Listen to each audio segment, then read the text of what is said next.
Gunung Kinabalu atau Akinabalu yang bermaksud Gunung Nenek Moyang dalam bahasa Kadasan Dusun menjadi satu tanda kebanggaan Pertiwi. Ketinggiannya ialah 4,095 meter dan ia adalah gunung yang tertinggi di Asia Tenggara. Keteguhannya menjadi idaman para pendaki di seluruh dunia yang dapat menikmati keajaiban alam semula jadi yang menjadi semangat buat rakyat Sabah. Lari! Namun, Kinabalu pernah digempakan dengan kejadian gempa bumi bermagnitud 6.0 skala Richter pada tahun 2015 dan mengorbankan 18 nyawa dan 11 lagi cedera. Sejak itu, pemerhatian dan kajian selalu dilakukan bagi mengenal pasti kerosakan pada struktur muka bumi gunung ini. Sejak kejadian hitam itu, ia telah sedikit sebanyak menjejaskan sumber pendapatan pada sektor pelancongan khususnya kepada para malim gunung. Adakah gunung kesayangan Malaysia ini akan bergegas sekali lagi? Dan apakah kesan ekonomi dan juga sosial akibat gempa bumi ini buat penduduk tempatan? Kamu punya organisasi yang beritahu kan? Kita beritahu saja supaya kamu.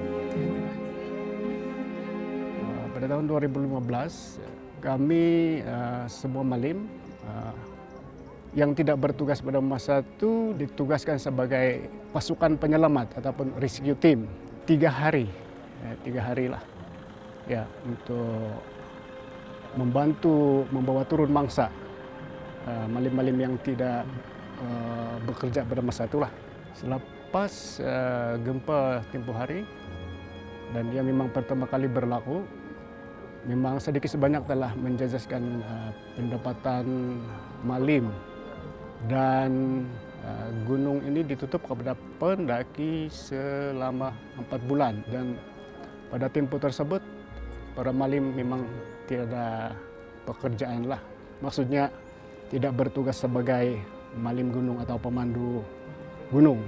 Dan selepas itu kita para malim memang telah bersedia dari segi mencari pendapatan sampingan selain daripada malim gunung. Terutamanya pada masa pandemik itu kita sudah bersedia lah. Pandemik itu adalah kejadian yang juga sama dengan kejadian 2015 yang dimana telah menjejaskan pendapatan malim. Tapi untuk pandemik ini kita lebih bersedia dan kebanyakannya malim-malim yang tidak bekerja pada masa itu ataupun memang gunung pada waktu itu telah ditutup, kita melakukan berbagai kerja. Ada yang bercocok tanam, ada yang bertani, ada yang mengambil upah. Para malim memang telah dilatih ataupun diberi kursus, terutamanya dari segi penyelamatan lah. Dan di kalangan malim sendiri telah diserap sebagai bombak bantuan. Ya, bombak bantuan seramai 40 orang begitu. Dan selebihnya pihak Sabapak memberi latihan berkenaan dengan penyelamatan ataupun pada masa-masa kecemasan lah. Di Kinabalu ini ada 2 cuaca sajalah. Walau macam mana pun, malim tetap turun bertugas. Hujankah ataupun cuaca buruk, tetap turun bertugas.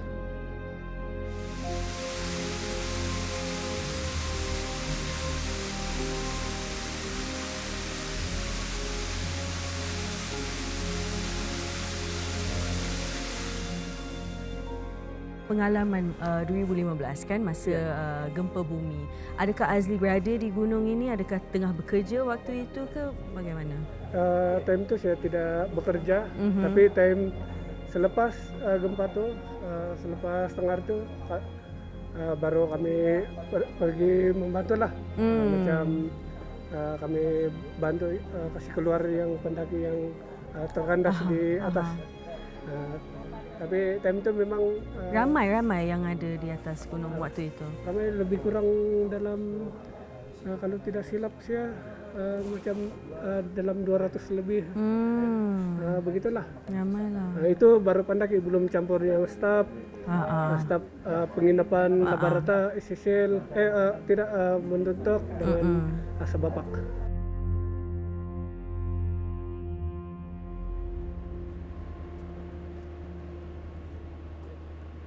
Tak ada apa yang dapat menghalang perubahan alam. It is beyond our control.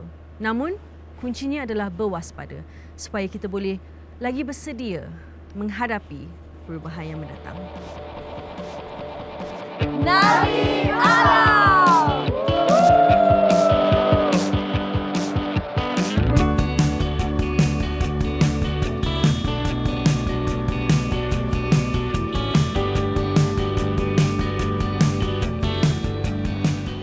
Tamparuli menjadi simbol kebanggaan masyarakat etnik dusun. Mengikut sejarah, jambatan yang menghubungkan dua kampung ini selalunya runtuh akibat perubahan iklim dan juga aras air yang sangat tinggi. Namun, era berganti-ganti, kini Tamparuli ada wajah baru. Sesuai dengan harapan mengikut kemajuan, namun masih lagi mengekalkan tradisi dan sejarah.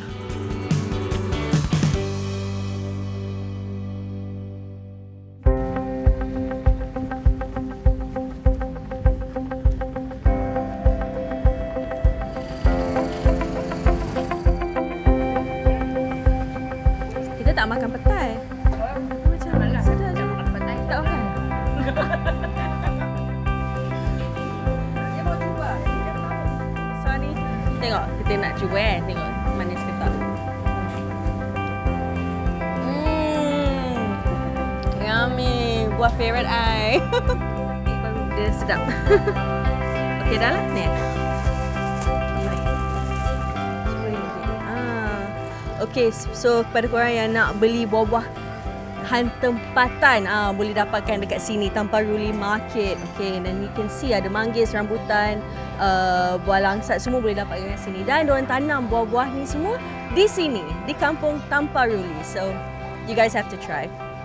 It's very nice.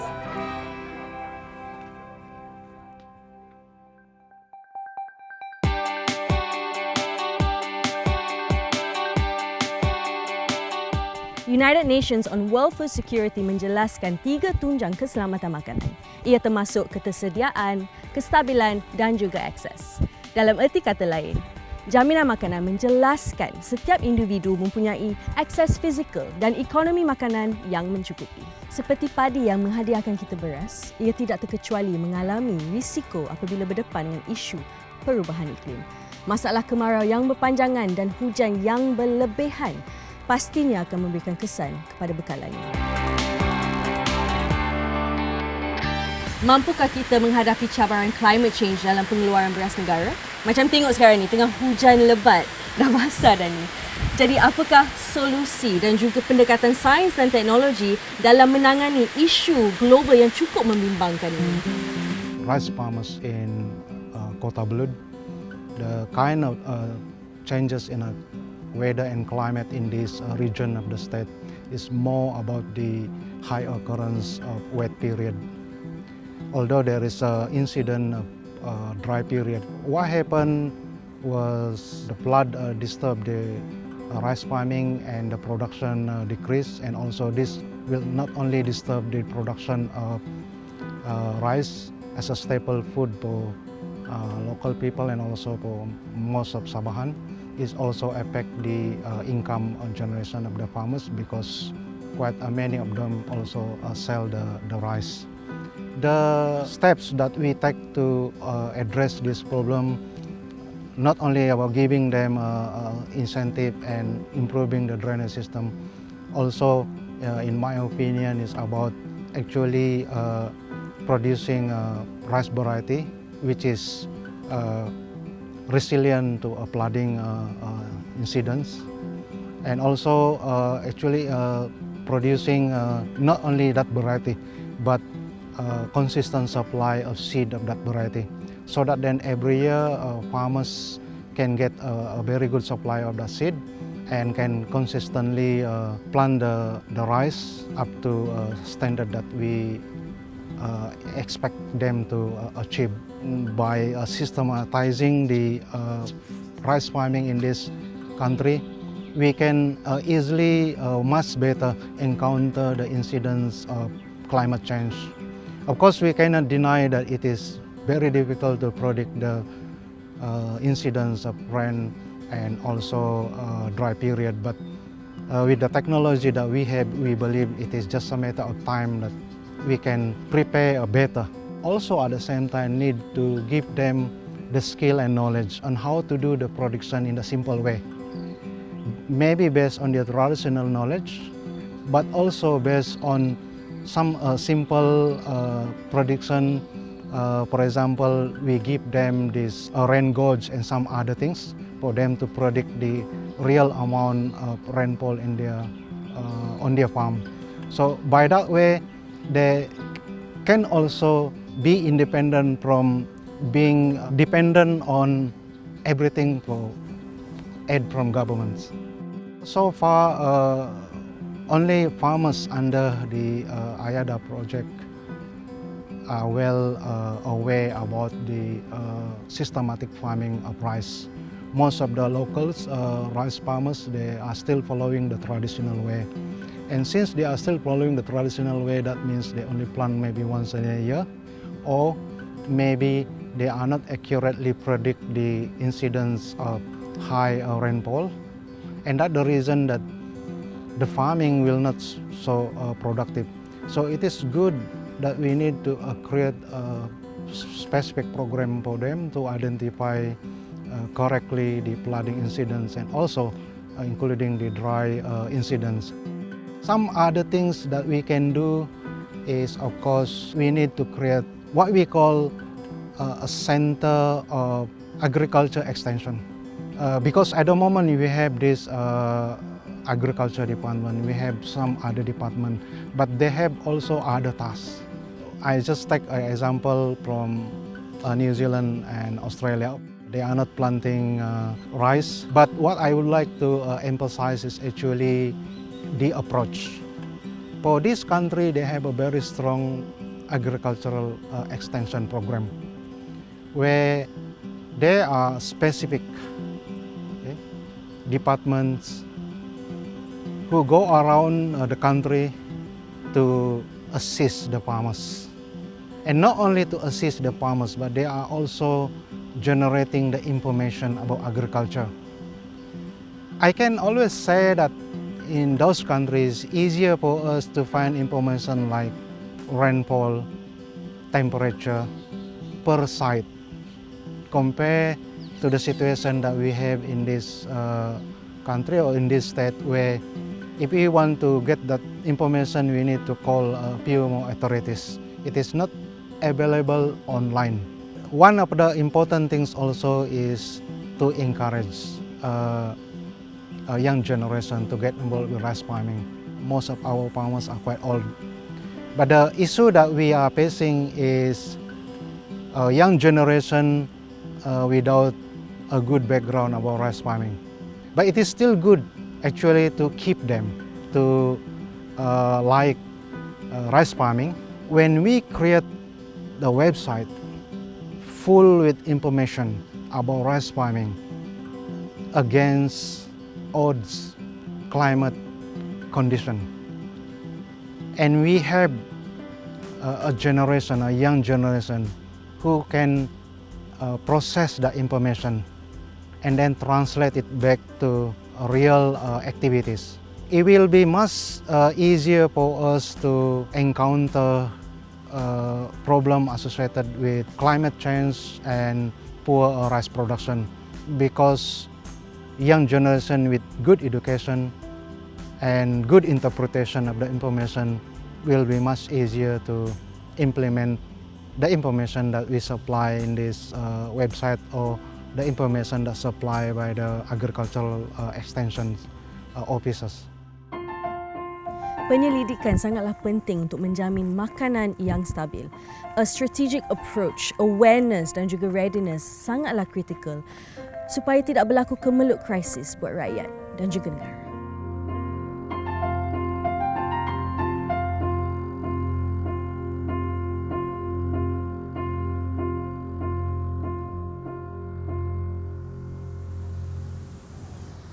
Bagaimana naratif kelestarian hijau menjadi pemahaman menyeluruh, khususnya buat generasi muda? Tidak lain tapi dukungan sektor pendidikan.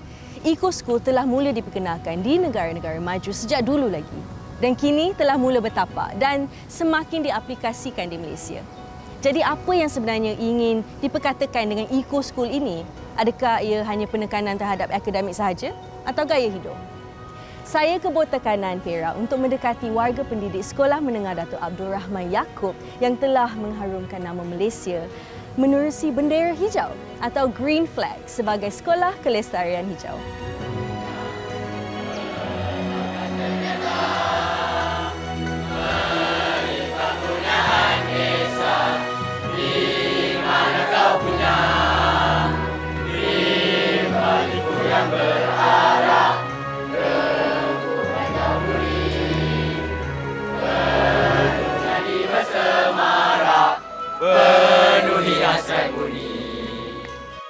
Eco-School merupakan satu program yang diberikan khusus di peringkat JPN dan ia merupakan satu program, pioneer program di peringkat negeri untuk kita melangkah ke era antarabangsa. So, saya dipostingkan di sini pada bulan 6 2020 dan dari situlah terus mendapat projek ini.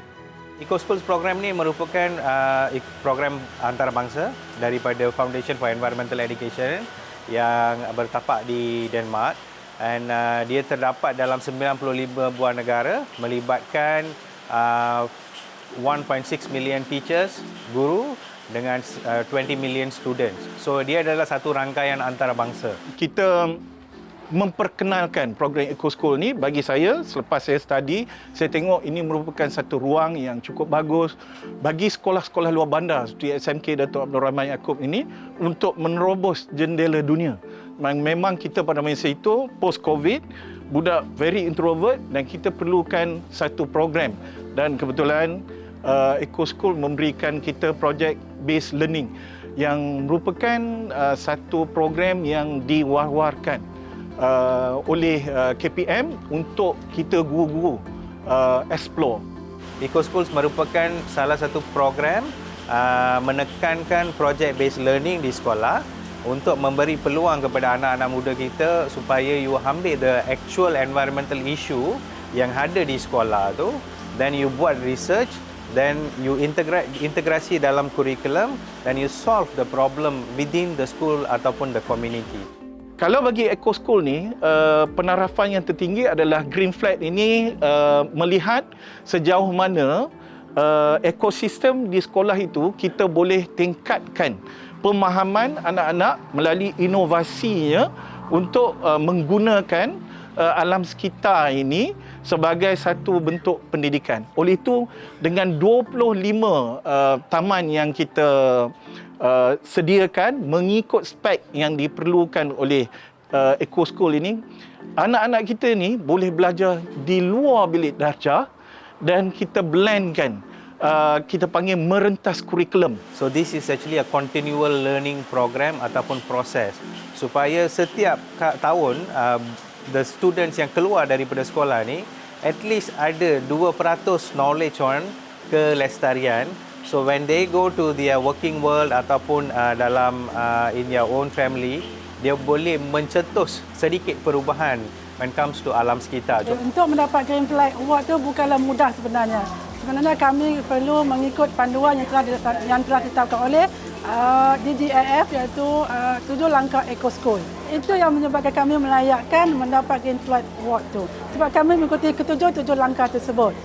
Okay, dan semua 7 langkah itu bukan saja cakap-cakap, so kami kena dokumentasikan. Yeah. So maknanya kita ada 7 file yang 7 langkah tersebut.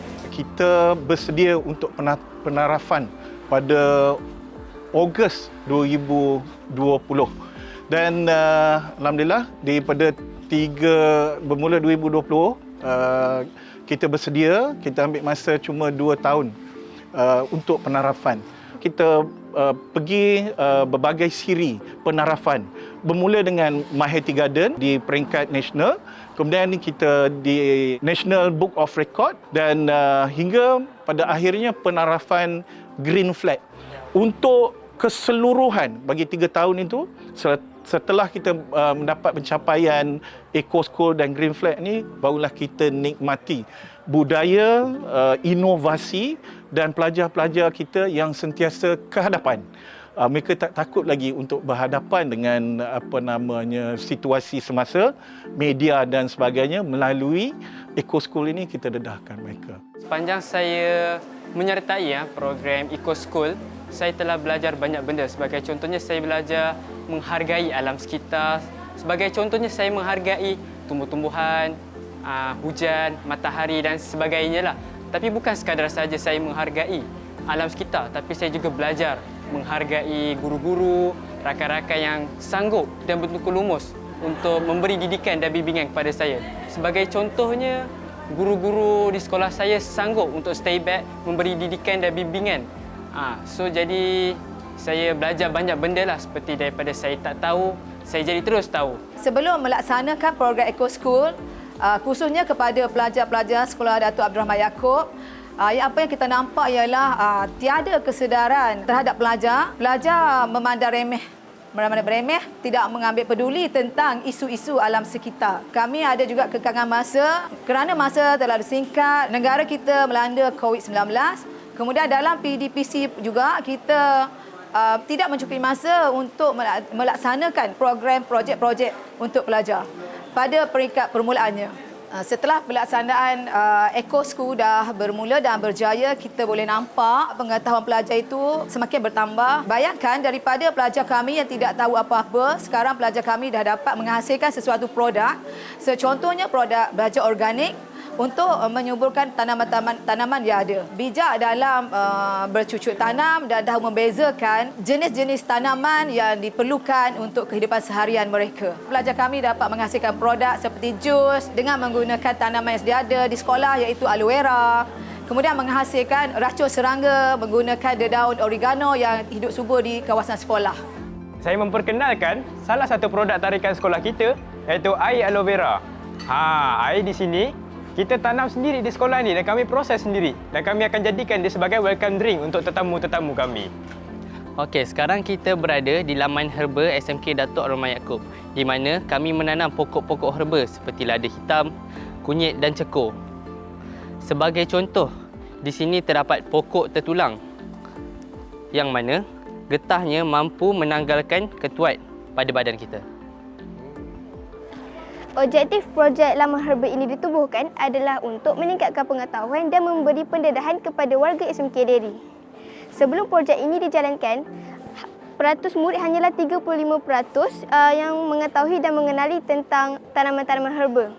Selepas projek ini dijalankan, bilangan peratus murid meningkat kepada 75% untuk mengenali dan mengetahui tentang tanaman herba. Kemudian kita dah mempunyai kerjasama international. Yang pertama dengan Taiwan Excellent, dengan Duta Dayang Nur Faiza, Duta Malaysia, datang kemari semata-mata untuk mengiktiraf apa yang dicapai oleh Eco School SMK Datuk Abdul Rahman Yaakob, sebab kita baru saja dapat Green Flag, dan di sana kita dapat membezakan apa yang dilakukan di negara mereka. Dia bawa SDG sugar cane straw, yang kita pun ada garden, dan hari itu kita buat kerjasama di mana straw itu jadikan baja lah untuk ni. Jadi sebuah negara Taiwan yang pada masa itu tak berapa cantik lah. Jadi mereka menggunakan Eco School ni untuk educate dia punya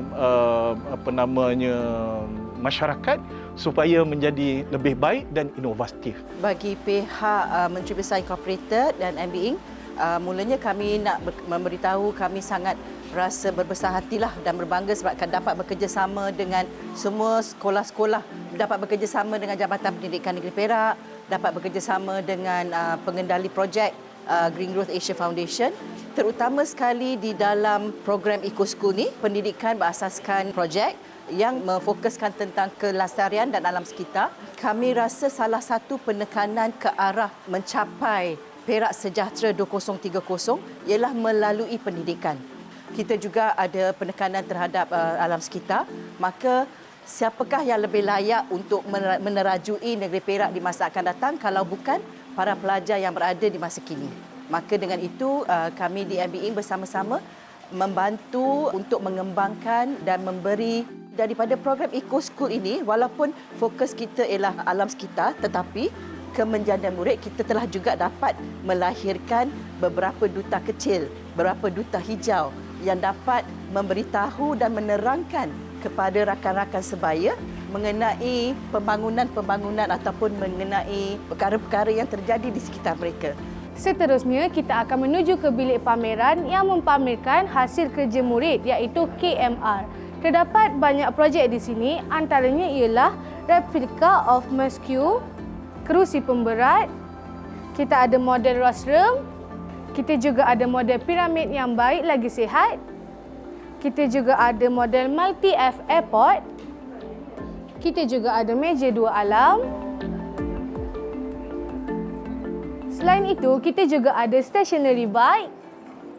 Kita juga ada pembersihan pagas mini.